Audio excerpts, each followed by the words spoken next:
Isabelle Maréchal. Bonjour à tous les amis, bon début d'après-midi. Merci beaucoup d'être à l'écoute de cette émission. On va être avec vous jusqu'à 15h avec mon équipe, Fred Bastien. Bonjour Isabelle. Bonjour Fred, bonjour Florence Lamoureux. Allô, allô, bon jeudi. Oui, et on commence avec un témoignage qui va vraiment vous intéresser, chers amis, où que vous soyez. Vous en avez sans doute entendu parler de cette affaire judiciaire qui, au cours des plus de 30 ans, de plus des 30 dernières années, a beaucoup occupé de gens, à la fois des procureurs, à la fois des avocats, à la fois des gens qui militent pour tous ceux qui peuvent être potentiellement victimes d'erreurs judiciaires. Et puis, il y en a, ça arrive. C'est pas forcément fréquent, mais il arrive que des gens soient accusés alors qu'ils n'ont pas commis le crime en question. Et c'est le cas de mon invité, Daniel Jolivet, qui est depuis 33 ans incarcéré pour 4 meurtres. Il a toujours maintenu sa version des faits. Il a toujours maintenu son innocence jusqu'à même refuser la possibilité d'avoir une libération conditionnelle parce que vous savez comment ça marche. Après, même si tu prends la prison à vie, au bout d'un certain nombre d'années, tu as le droit de demander à la Commission des libérations conditionnelles d'avoir accès à ce processus. Mais comme il refusait de dire qu'il avait commis ces crimes, ben, il n'avait pas droit à ça. Alors, depuis le début, Daniel Jolivet maintient qu'il est innocent. Il est au bout du fil. On l'a joint au pénitencier Leclerc à Laval, une prison fédérale. Bonjour, Monsieur Jolivet. Oui, bonjour. Vous allez bien? Très bien, mais c'est surtout vous là, qui devez être d'une certaine façon un peu soulagé de ce qui vient de sortir parce que là, ce qu'on vient d'apprendre, c'est que le DPCP, le directeur des poursuites criminelles et pénales, admet dans une lettre qu'il existe des motifs raisonnables de conclure que Daniel Jolivet n'a pas eu droit à un procès juste et équitable. Je cite carrément le DPCP. Votre réaction, Monsieur Jolivet, c'est le début de la fin pour vous, là? C'est le début d'une terrible erreur? Ouais, oui, j'espère que oui, je croyais ça, mais là, il y a eu des nouveaux développements que j'ai appris ce matin après avoir passé une autre émission de radio. Oui. Puis je pense que c'est Maître Saint-Jacques qui va être plus en mesure de vous en parler, là, puis il y a sûrement d'autres démarches qui sont entreprises. Puis, en tout cas, on va voir ce qui va se passer.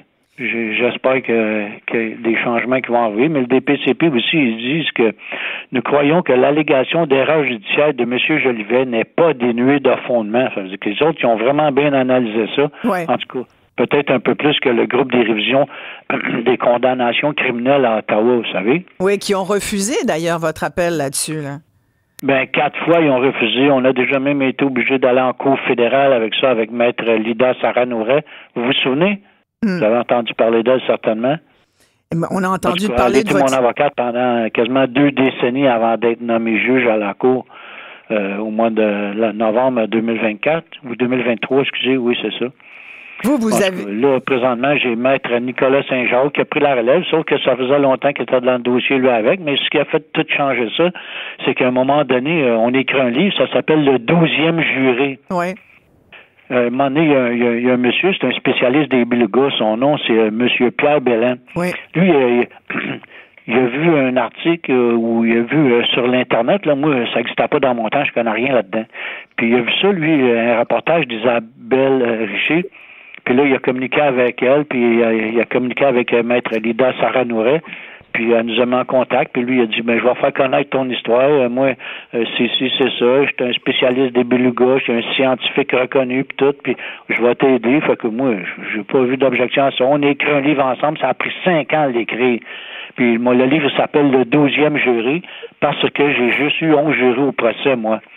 Le 12e jury, ça devient le lecteur qui les livre. Lui, il va rendre son verdict avec tout ce qu'on sait aujourd'hui, là, tout, là. Est-ce que vous auriez rendu le même verdict? J'aimerais ça que les 11 jurés, là, s'ils sont encore en vie aujourd'hui, ça fait quand même 33 ans, il y en a qui étaient pas jeunes là-dedans. Ouais. S'ils liraient le livre, tout, ils pourraient peut-être rendre un autre verdict aujourd'hui, mais Nicolas Saint-Jacques me dit, mais eux autres, ils ont le secret, ils peuvent pas en parler, puis tout, mais quand même, d'autres personnes, ils pourraient rendre un verdict. Puis là, à chaque fois que je dis que je parle de mon histoire pis tout, comment vous vivez ça? Moi, je dirais difficilement, là, mais j'ai un fort caractère. Je me laisse pas faire, je me laisse pas abattre, là, je continue. Il y a des journées, c'est sûr que c'est pas drôle, là, tu sais, comme tout le monde, là. On a des hauts puis des bas. Des fois, c'est vraiment des gros bas. Puis je vis dans une cellule de 7 pieds par 11 pieds, pour vous imaginer ça, compter des tuiles à terre, là, puis enlever la place que ça prend pour un bol de toilette, un lavabo, un bureau, puis un lit, puis il reste pas grand place. Fait que c'est ça, c'est très difficile. Mais là, on espère qu'il y a de quoi qui va se produire avec toutes les personnes qui sont de mon côté puis qui ont réalisé. Il y a juste un que le GRCC qui n'ont pas reconnu ça. Toutes les autres, ils reconnaissent ça. Puis tantôt, j'ai eu une conversation avec Maître Saint-Jacques, puis je dis, hey, je voulais juste te parler de ça. Il me restait plus de temps d'appel en oui parce qu'on a juste 4 demi-heures d'appel. Je pourrais même plus rappeler nulle part aujourd'hui, à moins qu'ils me donnent la permission avec le téléphone rouge comme qu'ils ont fait pour ça. Là. Puis là, vous m'appelez d'un téléphone rouge en prison, c'est ça, Daniel?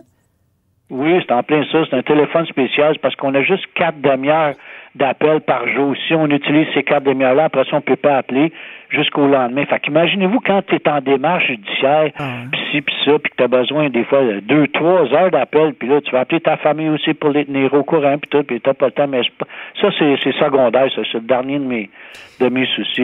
Avez-vous l'impression... spécial ou au Maître Saint-Jacques ou toutes les autres personnes qui ont eu là-dedans. Maître Nicolas Saint-Jacques est au bout du fil avec nous. On va lui parler dans quelques minutes. Mais Daniel Jolivet, 33 ans.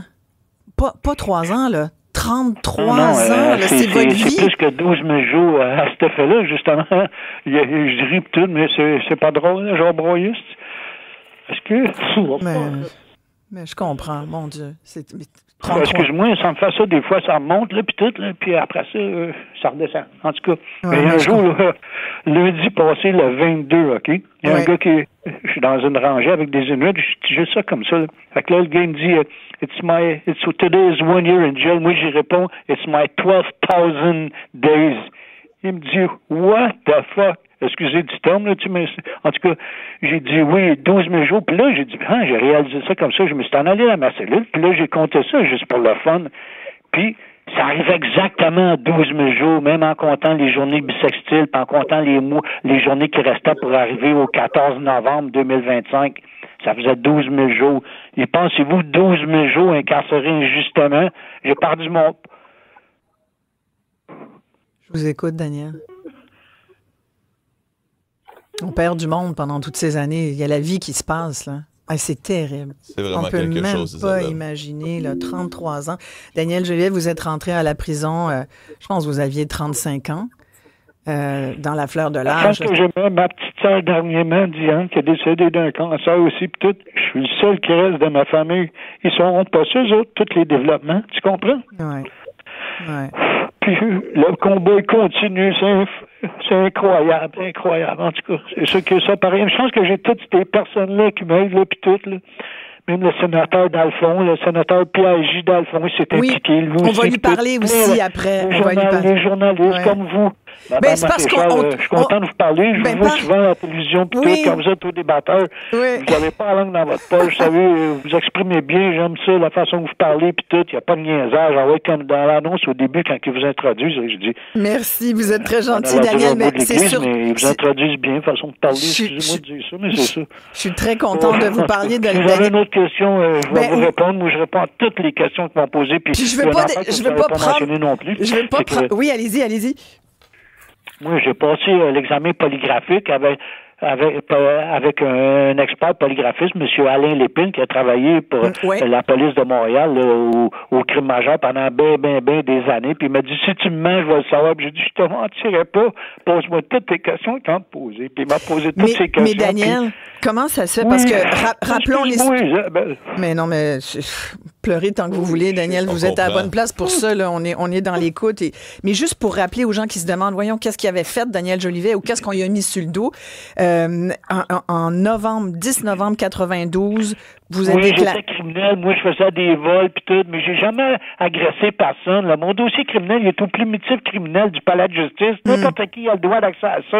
Ma date de naissance, c'est le 8 juillet 1957. Allez tout voir puis tout.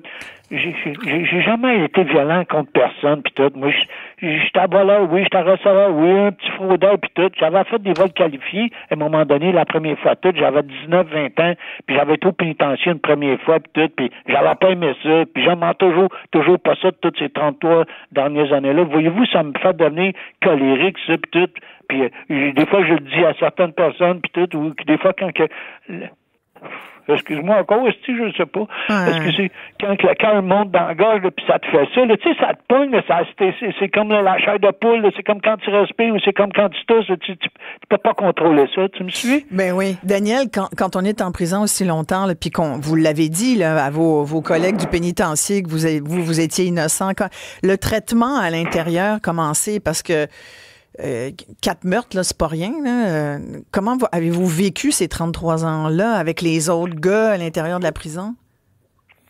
Ben, moi, je sais m'exprimer. J'ai jamais eu de problème avec personne, ni même avec les gardiens non plus. Je fais mes affaires, les autres, ils font leur affaire. Tu t'impliques pas avec personne. Moi, ils l'ont tout le temps dit dans leur rapport qu'ils ont fait. Eux autres, là, le Service correctionnel du Canada, que j'étais un solitaire. Je suis tout le temps dans ma cellule. Moi, j'étais à 3 endroits.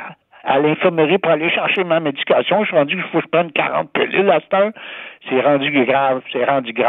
Puis, je vais à la salle des ordinateurs quand elle est ouverte, parce que souvent, elle est fermée, puis tout, pour aller travailler sur mes dossiers à la salle des ordinateurs, sur des disquettes, je dois vous le dire. Ça marche avec les disquettes ici. Puis dehors, ça fait comme 2 décennies qu'ils ne savent même pas qu'est-ce que c'est. Puis il y a sûrement beaucoup de vos auditeurs qui n'ont même pas encore 33 ans. Ils ne savent même pas c'est quoi qui se passe. Ils savent pas, personne ne peut savoir par tout ce que j'ai passé au cours des 33 dernières années, mais je ne veux pas m'y pivarder. Là, si vous voulez bien, on va juste donner quelques minutes de parole à votre avocat, Maître Nicolas Saint-Jacques.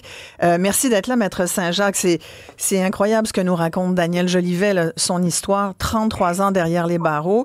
Là, quand même, le DPCP, c'est pas rien. Là, c'est un revirement majeur là, dans cette histoire-là.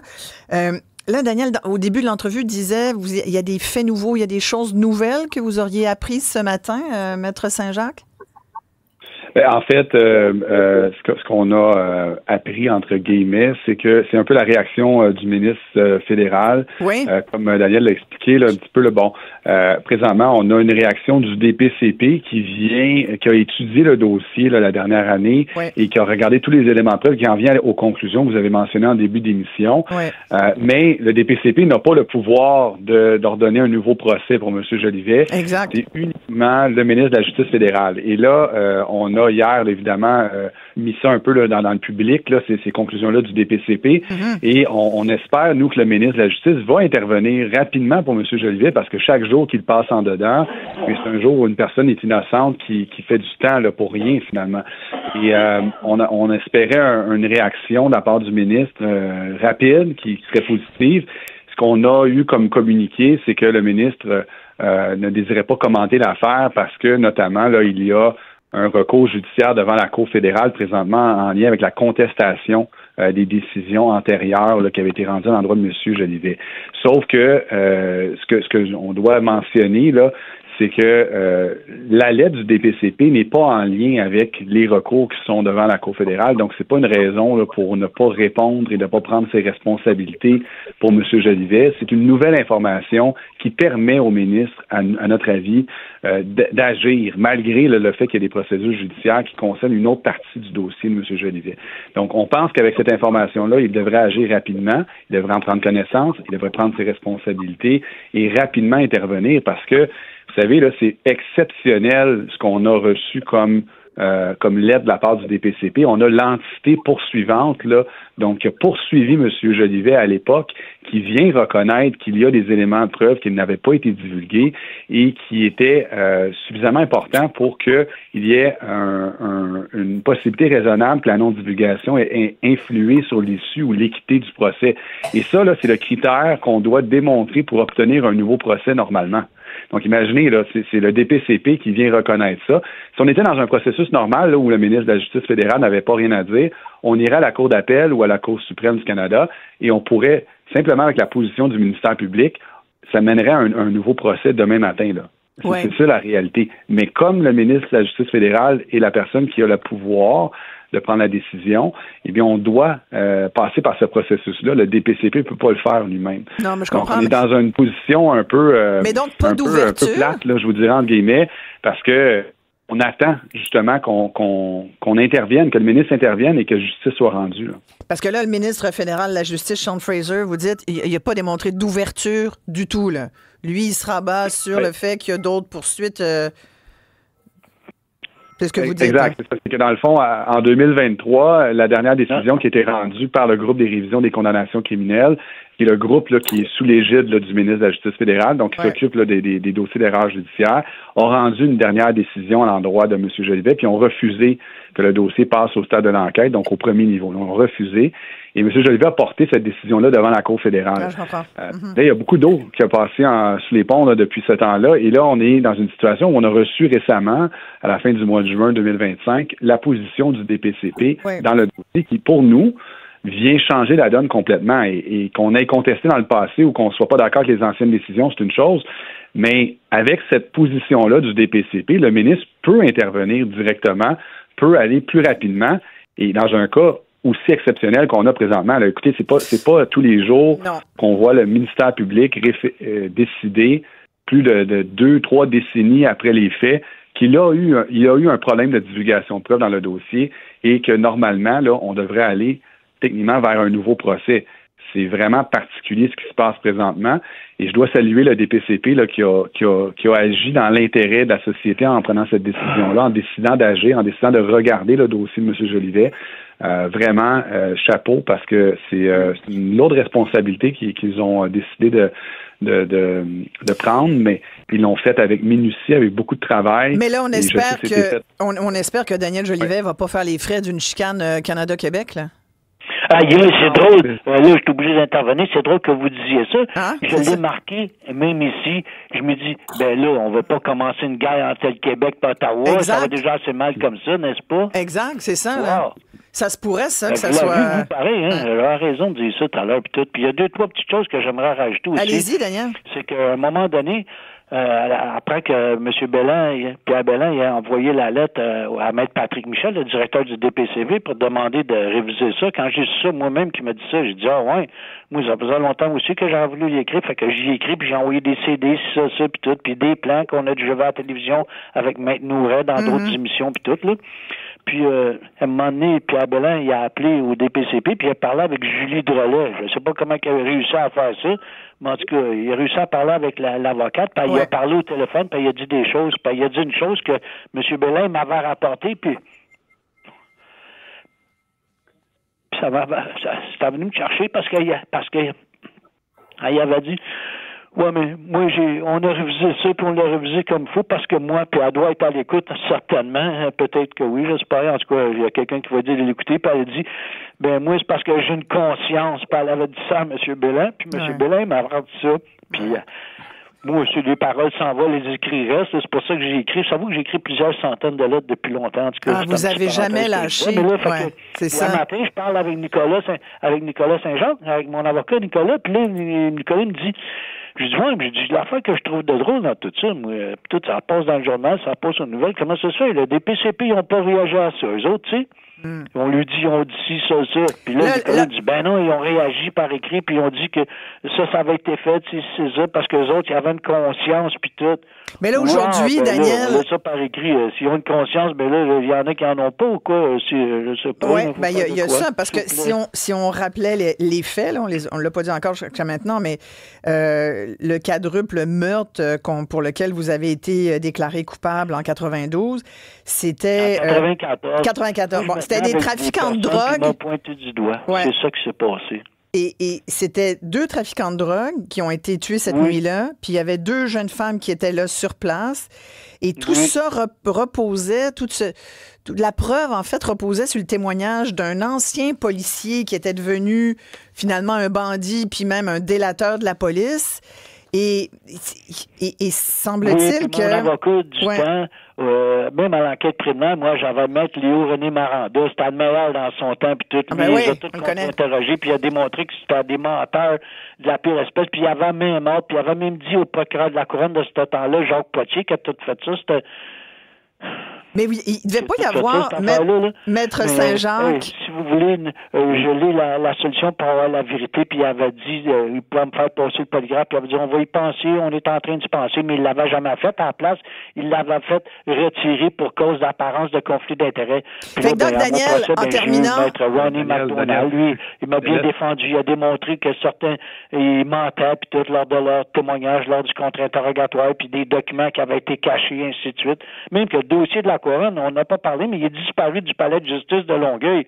Hey, attends une minute, là, aussi, il y a quoi qui marche pas, mais c'est vrai que lui, il avait ses aises bleus, il peut se promener comme il voulait. Hey, Daniel Jolivet, je dois vous arrêter. En 1992, à l'effet que Nicole Lalonde, une serveuse de restaurant, j'ai vu dans son restaurant qui n'est pas vrai. Plein d'éléments, il y en a tellement, Madame Maréchal. Ah, mais je comprends tellement que vous soyez...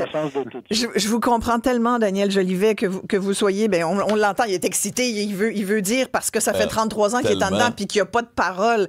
Alors moi, je comprends tout à fait le fait que M. Jolivet veuille tout débattre, tout déballer, puis de regarder les preuves, il y en a tellement.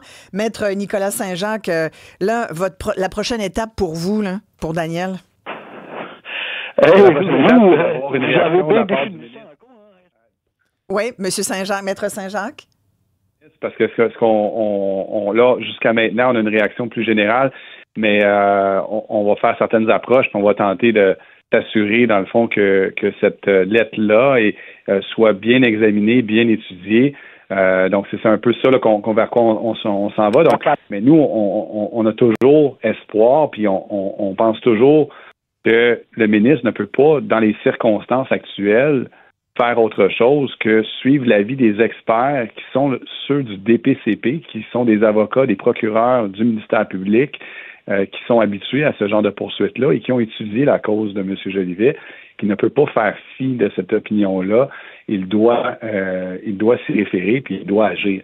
Maintenant, s'il n'agit pas, on prendra les mesures nécessaires, mais on a bon espoir que la justice va être rendue. Là. Le ministre de la Justice doit agir dans l'intérêt de la société et de la justice. Okay. Ben oui, effectivement, on va suivre ce dossier-là, bien sûr. Et puis, merci beaucoup à Daniel Jolivet pour votre témoignage. D'ailleurs, il parlait, Daniel, de Pierre Dalphond, un ancien juge à la Cour d'appel du Québec, qui est actuellement sénateur. Merci beaucoup de prendre quelques minutes, Pierre Dalphond, pour nous parler, parce que vous avez été mentionné tout à l'heure par Daniel Jolivet. Vous aussi, vous êtes parmi tous ceux, puis là, ils commencent à être nombreux, là, les gens qui disent « erreur judiciaire ». Ce dossier-là, c'est du jamais vu pour vous, là. Oui, est-ce qu'on vous entend? Isabelle, moi, c'est du jamais vu. Allez-y, Pierre Dalphond. Oui, c'est du jamais vu, il n'y a pas de doute. Et je commençais en disant que j'admire la détermination de M. Jolivet. Tellement. Et de Pierre Bélan qui s'est associé à sa cause et qu'ils ont monté, d'abord ils ont écrit ce livre. Moi j'ai lu le manuscrit parce que Pierre Bélan m'a contacté, m'a parlé de ça, j'ai lu le dossier de la cour, j'ai lu ce qui était publié. J'ai commencé à regarder son document, son manuscrit et là je me suis inquiété. Et moi je suis venu à la conclusion que ça méritait un nouveau procès à l'époque. C'est ça. Mais je voulais m'assurer parce que Monsieur Jolivet a quand même pas un passé parfait. Mais il le reconnaît, il le reconnaît. Il dit oui, j'étais un petit criminel, mais j'ai jamais tué personne. Exactement. Là, on lui a mis 4 meurtres sur le dos. C'est pas rien. Basé sur le témoignage d'un délateur. Fait que, exact. Alors moi, j'aimais pas l'affaire, mais j'ai dit, avant que je me lance dans ça, je demanderais à M. Jolivet de faire une chose additionnelle pour moi, c'est de passer un test, un détecteur de mensonges. Ouais.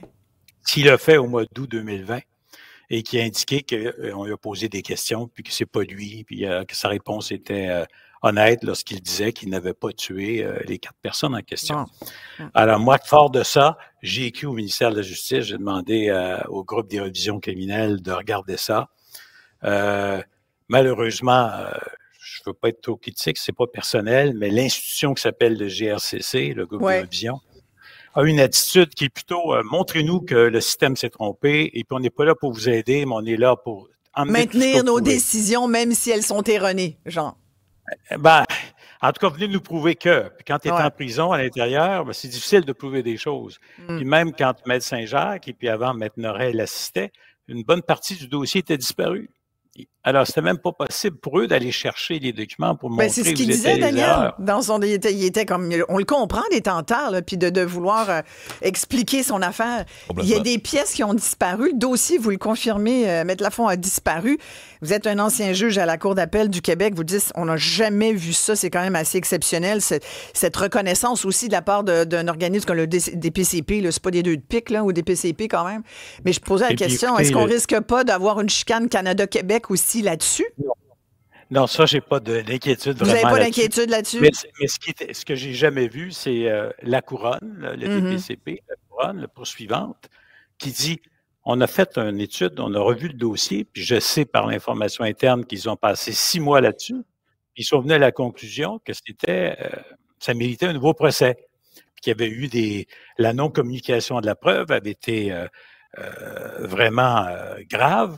Et ensuite, le témoin, qui était un délateur, de dire que c'était un témoin très crédible, c'est fort en café. Oui, dites-moi, Pierre Lafont, parce qu'on va se laisser là-dessus, c'est un dossier qu'on va suivre bien sûr, mais là, ce qu'on nous disait tout à l'heure, la fois Daniel Jolivet puis son avocat, Maître Saint-Jacques, disait la réponse est tiède, pour pas dire frette, de la part du ministre de la Justice fédérale. D'après vous, a-t-il vraiment le choix? Là? Je veux dire, il y a comme toute une communauté, là, puis le monde, là, si on ouvrait les lignes là-dessus, puis on aura quelques commentaires après avec Fred, là. Mais si on demandait aux gens, là, il y a comme pas le choix, là. Le ministre, c'est toute une grosse machine. Avant que ça aille sur le bureau du ministre, il faut que ça passe à plusieurs étages. Ouais. Moi, je fais mon possible pour pousser que ça avance aux étages inférieurs, mais je suis assez confiant qu'une fois qu'on aura passé les étages inférieurs, la réponse devrait être d'ordonner un nouveau procès parce que c'est du jamais vu. Voilà. Et puis, on ne peut pas se fermer les yeux sur une erreur judiciaire, puis malheureusement, ça peut arriver. Et puis, bientôt, on a une commission qui va s'occuper, une commission indépendante qui va s'occuper de ça. Et puis, ça va être, j'espère, plus efficace que le groupe de révision. C'est ce qu'on va souhaiter à Daniel Jolivet. Malheureusement, pendant tout ce débat, délai, voilà, lui, il est encore en dedans, là. Exactement. Ouais. Pauvre homme. Pauvre homme, pareil, là, sincèrement. Merci beaucoup, Pierre Dalphond, ancien juge à la Cour d'appel du Québec, aujourd'hui sénateur. Vous l'avez entendu, Maître Dalphond, sénateur Dalphond, c'est du jamais vu. Le DPCP reconnaît qu'il y a véritablement tous les éléments pour qu'on puisse faire un deuxième procès. Et là, il y a toujours cet homme, injustement, selon ses dires, condamné pour 4 meurtres. Il y a 30... Tu sais, tu rentres en dedans à 35. Oh oui. 33 ans plus tard. Il disait tantôt que l'Internet n'existait pas vraiment à son époque quand il est entré. Maintenant, de nos jours, il y a des gens qui se passionnent pour ce genre d'histoire. Il y a des gens qui peuvent s'intéresser à ça, en plus des démarches médiatiques et légales qui se passent. Là. Alors, c'est certainement un cas qui fait réagir. Plusieurs commentaires de gens qui s'indignent, d'autres qui sourcillent un peu, puisqu'il lui-même l'a avoué qu'il était criminel. Donc, certains de nos auditeurs là, sont parfois moins empathiques à cet égard, mais il y a une différence. Tu peux faire des vols, puis d'ailleurs, il le dit, là, ça excuse pas les crimes qu'il a déjà commis. Mais quand on dit que tu as tué 4 personnes, c'est une autre ballgame. C'est une autre affaire. Voilà. On va s'arrêter ici, très courte pause. Une nouvelle de dernière heure qui vient de tomber. Je reçois tout de suite après la pause le journaliste que vous connaissez bien, TVA Nouvelles, Yves Poirier. Et ça implique un enfant, de la drogue et la maison Benoît Labre. À tout de suite.